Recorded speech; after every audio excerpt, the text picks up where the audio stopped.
Hey, Jersey Devil 1976 here. Today I tried a little experiment. I was trying to fix this Ewok figure. This is one of the really cheap $1 ones that I bought a while ago. And if you see the other video that I did showing him off, this one had a huge crack in his stomach right here, and actually part of the legs right here were separated as well. I was trying to fix this up for my son because I'm starting to put a small collection together for him so he can play with some Star Wars figures. I was trying some different types of glues. I had some plastic weld glue and some super glue and all that, and some of it worked, but for the most part it was really hard to get these pieces back together because of this big huge crack in his stomach right here. So I was thinking of some different ways to try to fix this. I was, like I said, trying different glues. I was doing all different types of clamps on him, just wasn't holding it together.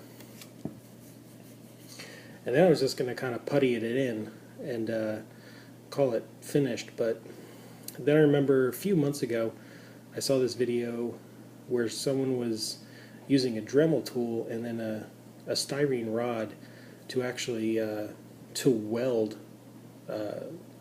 plastic together. And I couldn't find the video, but I was like, you know what, I'll give it a shot. Just took a piece of styrene rod, fixed it in my Dremel tool, turned it on, and just pressed it up against the crack there, and it actually did, as you can see. It melted the styrene and welded the two pieces together. I actually did it from right here. I went down to the base here where the pieces all meet together, and then I actually went up the leg joints here just a little bit.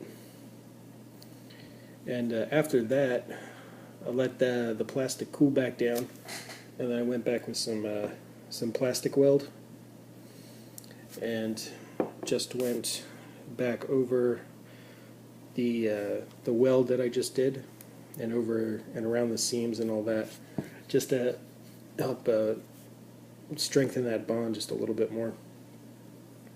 And I was really surprised how well it worked.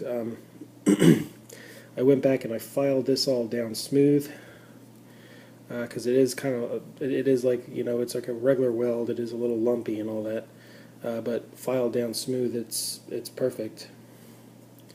You can't even barely, if it wasn't for a different color, you probably wouldn't be able to tell it was there. This part was a little bit more difficult because of all the fur texture. I didn't want to sand all the texture off, so I just kind of left it. I filed it down as smooth as I could get it with a round metal file, and then just left it there. I was going to paint it, but I decided against it. One, I just didn't want to have to repaint the entire thing because I was having a hard time matching a color to this.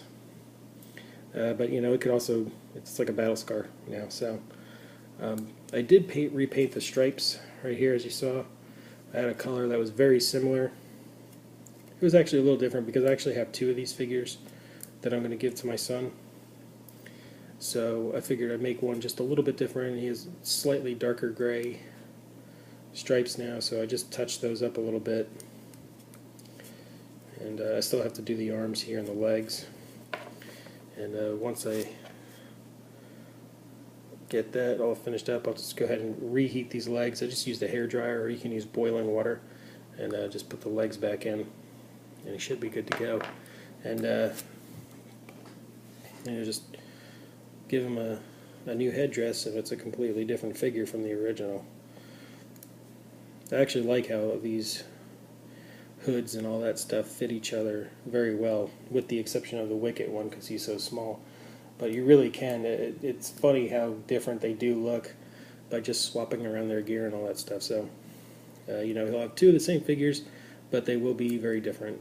This one, because he has a different headdress. The other one's got a Chief Chirpa headdress, and you know, his stripes are this lighter gray color. So, I'm going to do a video showing off all the figures that I've gotten from my son so far. It's going to be a mix of vintage and modern figures.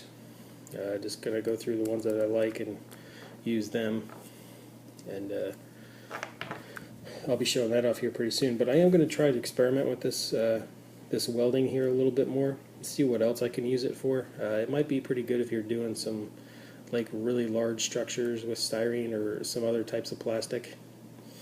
You know, just for structural purposes, you know, to help to reinforce the bonds and all that stuff. So I'll experiment with it, and I'll if I come up with anything else useful for it, I'll do a video showing it off, and we'll see what we can do with it. So any questions or comments, just let me know, and I'll see y'all next time. Thanks, everyone.